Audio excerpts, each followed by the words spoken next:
Welcome back to another video, guys. Today we're going to be taking a look at Bitcoin and the cryptocurrency market. So we're just going to jump right into the fear and greed index here. And you can see we are ticking down significantly from where we were when we did reach the previous all-time high at 42,000. Now, we were getting around, I think even higher than a 91. I believe we were getting around 94, 95 reads when we were hitting that all-time high region, and we are now in the 55 area. While it's still a little bit greedy, significantly less greedy than we were just a little bit ago. Yep, right here on the January 9th and 10th. It's pretty much the all-time high that we were making at 42k, and we were getting 94 reads at that time. Now, we have come back down significantly, and we'll see if we can continue pushing on up higher. Now, this is not really an indicator for price, but it's, I guess, early warning signs. It is in a nice area for us to continue on higher. As we aren't peaking out anymore, we did get a little bit of a correction, but this can come down a little bit further and we can get into doom territory. But let's hop on over to the charts and we'll talk about that. Starting out with Bitcoin here on the weekly, we are getting, as I spoke about in the previous videos, further continuation to the downside. It's really after we got last week's open and closure below the topside Trollinger bands here. I believe that does incite the move towards the bottom band. Not the bottom band, the middle band rather. At least a test of it currently coming in around 20.2k, but it will continue rising as price action is above it. Haven't come down and tested any of the moving averages here on the weekly yet. Still have about $3,000 until we would do so on Bitcoin here.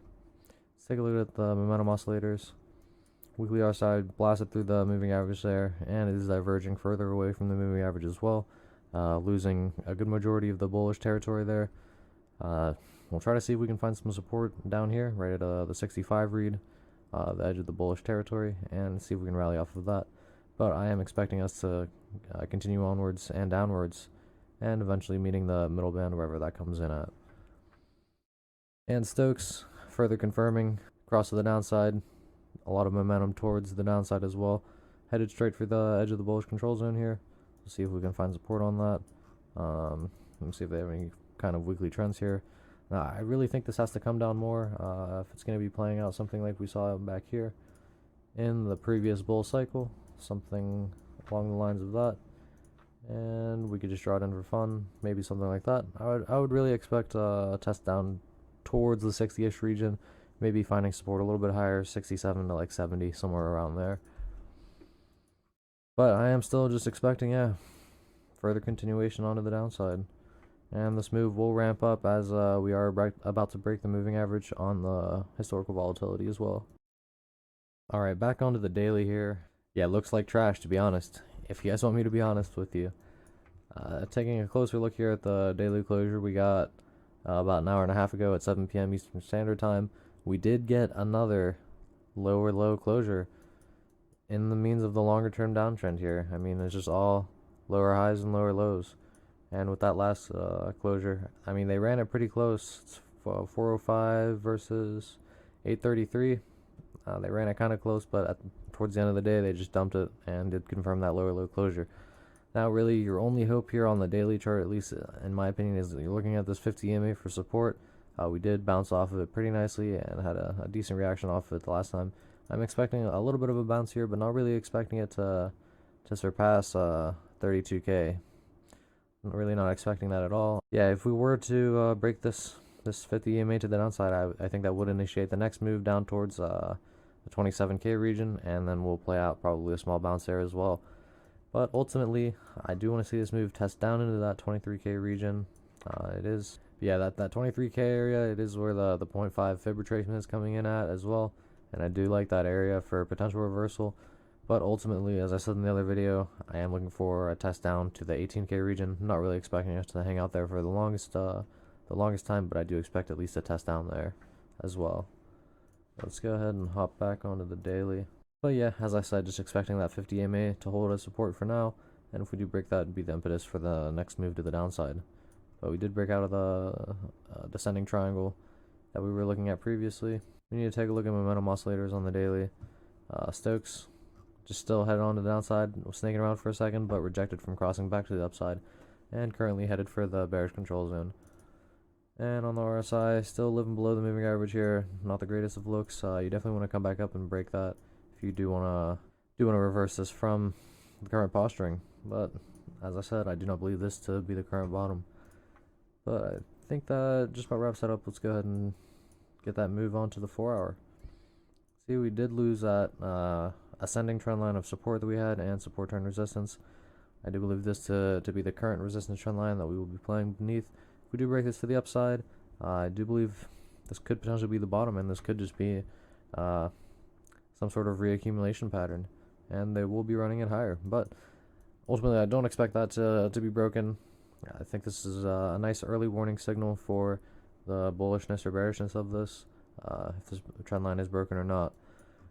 But we're still living in the means of this greater downtrend, which started on the 8th or the 9th when we did get that all-time high closure, and haven't been there since. We're still just getting all lower highs and lower lows, as I said before.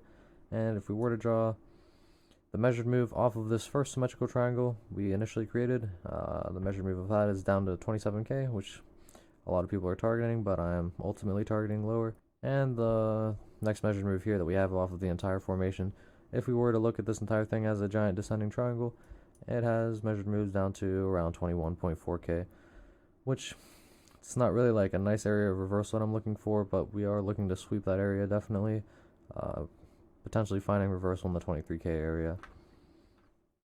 Take a look at 4-hour RSI here. 4-hour RSI living beneath the moving average. After losing it here, haven't yet gotten a test back up to it, but after breaking all of this bullish support, and especially getting closures beneath previous support here on the 4-hour and the daily, and currently rejecting from closing back above, this doesn't look the greatest. Stochastics potentially hitting it across the upside here, rejecting from getting down into the bearish control zone, but we'll have to wait and see on that one. Yeah, I mean, this is not the greatest of looks. Lower highs, lower lows across the board, but they're trying to play this out as potentially a double bottom. We'll see if bulls really step in here, and if we can take out especially this 33k to 33.9k region, I would have to flip bullish at that point, and I would just look at this, as I said, as a reaccumulation pattern. But let's go ahead and hop on over to the hourly here, and then we'll potentially hop over to some other assets. Hourly, yeah, just looking like they got that. Looks like they got a higher low closure on the hourly, surprisingly, for the double bottom.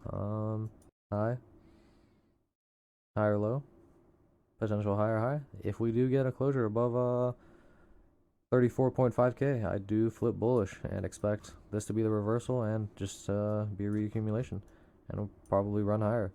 But if that does happen, when that condition is met, we will make a video on it, and I'll talk about some price predictions at that point in time. I mean, this looks okay for the current moment in time. Back above the moving average on the RSI here, finding support on the moving average and rallying off of it a little bit. Looks like it wants to cross back down, or it's pointed back down rather. So we'll see if we can continue the bullishness. Got 3 drives of higher lows here. Stochastics hitting at a potential cross to the downside. I'll have to bring price action a little bit lower. It's gonna begin sneaking around here in this area, kind of downtrending. I wouldn't really try to draw some sort of trend line on that. I don't like how that looks, but this looks okay as long as we don't disrespect current low and the double bottom low at around 29.6k, we'll call it. But yeah, I think that just about wraps it up for Bitcoin. Yeah, as long as we don't lose 29.6k to the downside, I'm short-term bullish, and as long as we don't disrespect 34k to the upside, I'm bearish. Yeah, really the contrarian here, making higher lows and higher highs. Yeah, higher lows and higher highs across the board here. Really acting strange in comparison to Bitcoin, which Bitcoin has been getting wrecked. It's been doing the inverse, but Ethereum and Bitcoin has been breaking out significantly, so that could be the impetus for that. Overall, I am still bearish on Ethereum long term. Well, not long term, more medium term, I guess, in the next few months. Bitcoin definitely, especially in the current posturing, but Ethereum tends to follow Bitcoin, especially once they regain coupling and begin mimicking each other's price action more closely. Yeah, I meer this is definitely not a bad place to enter along if you're seeing this video soon after it's published, finding nice support on that 100 EMA on the 4-hour there. It looks like they're playing that out. Found nice support here and here. You got closures below it, but ultimately rallying off of it. Let's look at some times previously. So we got front run right here. Some closures below it, but rallying off of it previously in time here. And a little bit of front running action there. Nice bounces off of it there. potentially a play, and it's still bullish, to be honest. I mean, it's still making higher highs and higher lows until that condition isn't met. It's still in an uptrend. 4-hour Stokes, still living below the moving average. Want to come back up and test this if we want to confirm some bullishness, and then see if we can get back into the 1300-ish area. Stokes looks like it's headed down to the downside. Gonna test the edge of the bearish control zone there. See if we can find some support here and confirm rejecting from that. But I do like that support on that 100 EMA for a nice buy, at least a short-term buy. Potentially testing the top side of the range here at around 1400, 1430. Bouncing off that 886 on the fib retracement pretty nicely as well. Let's get rid of that though, so we can. We'll just look at no drawings on the daily here. Nice support on the daily 21 EMA. I do like that. Do have some bullish divergence here. Higher lows on price action and lower highs on the oscillator here. There's bullish divergence. Has it played out? And do we have current divergence? No divergence in the current day. So yeah, this was the bullish divergence move here. You got a nice bounce for around 45%. Definitely tradable. Nice bounce there. But yeah, as long as we're living below this moving average, not really bullish. And we actually have some bearish divergence between this high, and right here on the oscillator and right here. So a little bit of bearish divergence to be played out as well. But if we're living below, or living above rather, the daily 21 and especially the 4-hour 100, can't really get too bearish on it. But once those two conditions aren't met, I am expecting it to just follow suit with Bitcoin and further continuation to the downside. Take a look at the hourly, and then we'll look at GameStop really quick.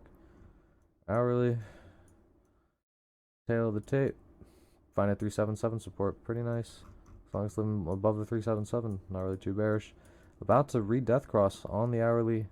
Not the greatest of signs. We'll look at the last time we death crossed right here. I mean, it was the bottom, but we'll see if we get confirmation on that. Look at the last time here as well. Another pretty good buy on the death cross. But these were both fake outs. We'll see if the current death cross will be another fake out. But I think that just about wraps it up for this one, guys. Like I said, on Bitcoin, we're looking at around the 29.5K region to the downside and the 34K region to the upside. Really, we're just ranging until either of those conditions are met. I expect this just to play within this range. And on Ethereum, we're looking at something similar. I guess the current range is 1400 and around, we'll call it 1100. As long as we're playing within that range, no real macro resolution on either of those patterns. But I think that wraps it up for the video, guys. If you enjoyed or learned something, drop a like and subscribe. Thank you and peace out.